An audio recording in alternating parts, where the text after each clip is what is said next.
Encore une belle journée pour la natation française et un beau palmarès à l'issue de ces mondiaux à Singapour. Il va aussi vite que nous en marchant ou en courant en fait. Sans doute. C'est ça la réalité. On en parle avec Clément Brossard, journaliste RMC Sport. Bonsoir Clément. Bonsoir à vous deux.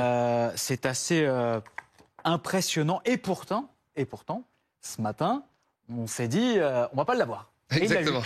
C'était difficile parce que ce matin, il a fini 7e de sa course en série, avant-dernier temps pour se qualifier en finale. Et il disait, je comprends pas, j'ai pourtant bien dormi, je me sentais pas très bien dans le bassin. Et oui, je suis inquiet pour cet après-midi. Donc nous aussi, quand Léon dit, je suis inquiet, on est aussi inquiet. Et finalement, on l'a vu démarrer.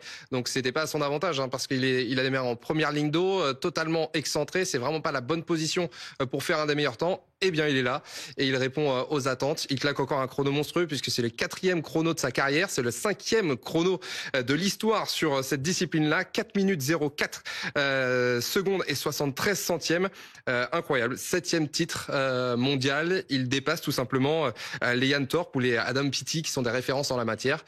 Donc c'est sa course. Il l'avait montré notamment pendant les Jeux Olympiques 2024 et il a encore fait de plus belle. Il avait décroché le record du monde en 2023, notamment au Japon. Il a fait un petit peu moins que son record du monde, mais il est tout de même champion du monde. Alors justement, un an après les Jeux Olympiques, la natation française semble bien se porter. Il y a aussi le cyclisme, on va en parler un petit peu ensuite. Globalement, le sport français garde un peu comme ça la dragée haute, le fait un peu encore rêver. Exactement, bien sûr qu'il fait rêver. On l'a vu cet après-midi. On en parlera après avec Pauline Ferrand-Prévot. Ce qu'elle a réalisé, c'est absolument incroyable.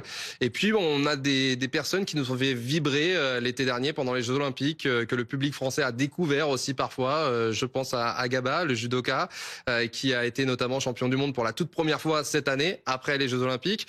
On pense notamment aussi aux frères Lebrun, qui ont été presque la révélation pour le grand public en France. Ils ont répondu présent. Ils sont devenus depuis les Jeux Olympiques la première paire mondiale en remportant notamment un gros tournoi WTT pour les finals. Alexis Lebrun est devenu champion d'Europe, puis champion d'Europe en double avec son frère.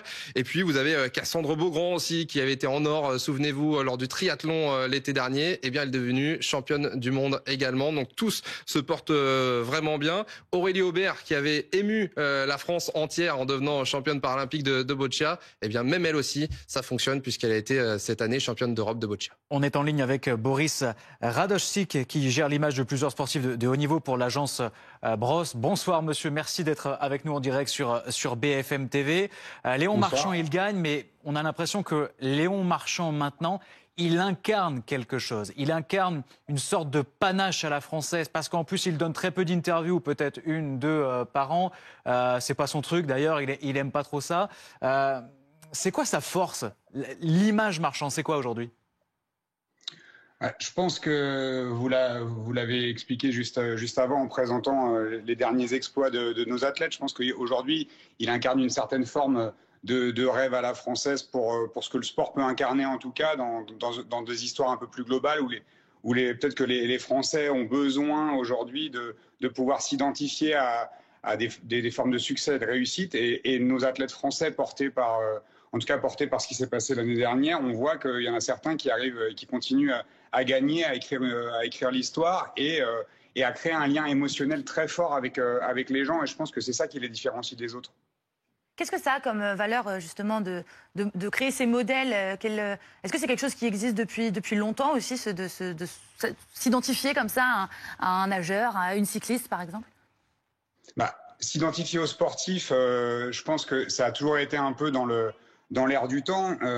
La place qu'ils ont pris aujourd'hui, on voit qu'ils remplacent aussi certaines rockstars où les athlètes sont très demandés d'un point de vue marketing, d'un point de vue image, parce que aussi capitaliser sur des succès comme ça, portés par des valeurs hyper importantes et qui se mettent un petit peu au-dessus de certaines polémiques, etc., où on n'attend pas d'un athlète forcément qui prenne la parole sur des questions politiques. Donc on incarne une certaine forme de succès et ça permet de donner envie maintenant à des gamins de se mettre aussi bien à la natation, au vélo qu'au foot. Et les Jeux Olympiques ont quand même instauré cet esprit-là de pouvoir faire rêver les gens et a fortiori les générations qui arrivent pour venir dans des sports où on ne s'attendait pas forcément que le tennis de table soit aussi haut je pense, dans le cœur des Français. La natation également. Bon, le vélo, il y a quand même une grande histoire avec le Tour de France et vous y viendrez après. Mais voilà, ça fait aussi découvrir de nouvelles histoires, de nouveaux sports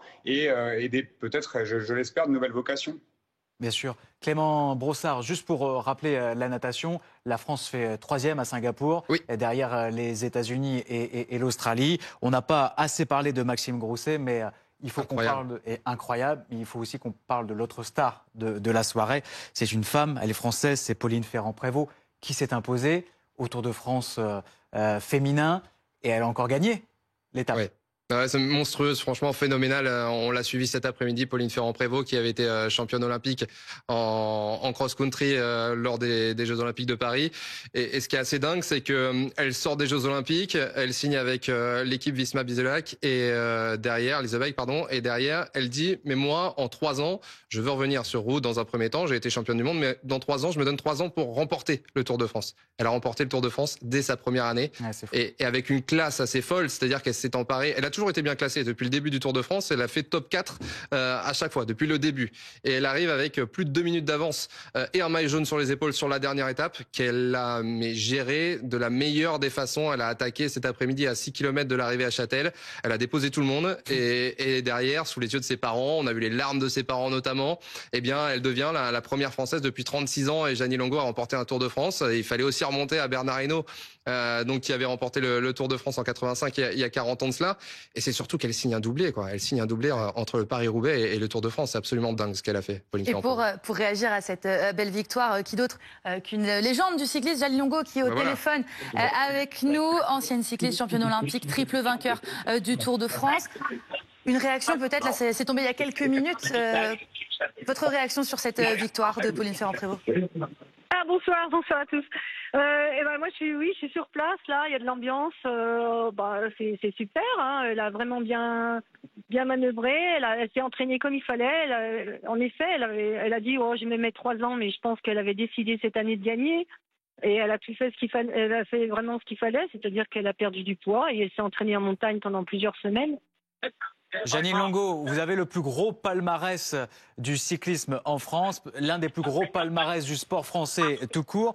Qu'est-ce que ça vous fait qu'on parle autant maintenant du cyclisme féminin? Il est beaucoup plus médiatisé et on s'identifie aussi maintenant à énormément de coureuses. Ça doit vous toucher, vous plaire? Ah oui, ça me plaît bien sûr, mais moi je voudrais un petit peu rectifier ça. C'est pour comment dirais-je, pour honorer toutes celles qui ont couru à mon époque, c'est-à-dire à la fin des années 80 et 90, nous faisions quand même les Tours de France nous aussi, comme vous l'avez dit, et pendant 3 semaines, on arrivait sur les Champs-Élysées, et toutes ces femmes-là étaient de valeur, hein, mais on en parlait. On en parlait, le public était là, mais c'est vrai qu'il y avait quand même plus de machistes que maintenant. Les mouvements féminins sont bien plus forts, c'est surtout ça. Et ça s'exprime comme ça dans le sport aussi. Clément Brossard, vous avez une question à poser? Oui, Jeannie, bonsoir. 19 ans bonsoir. après, Pauline Ferrand-Prévot est devenue championne du monde. 19 ans après votre sacre, à vous. 36 ans après, elle devient vainqueur du Tour de France. Est-ce qu'on peut dire que c'est une vraie passation aujourd'hui entre vous et Pauline Ferrand-Prévot? On m'a déjà posé cette question-là. Passation, elle prend le pouvoir du cyclisme féminin actuellement. Je ne sais pas si on peut dire que c'est une passation de pouvoir, étant donné que c'est pas la même génération, c'est pas la même chose. Elle domine le cyclisme actuellement, surtout en montagne. Et voilà, c'est tout. Il faut lui rendre hommage comme ça.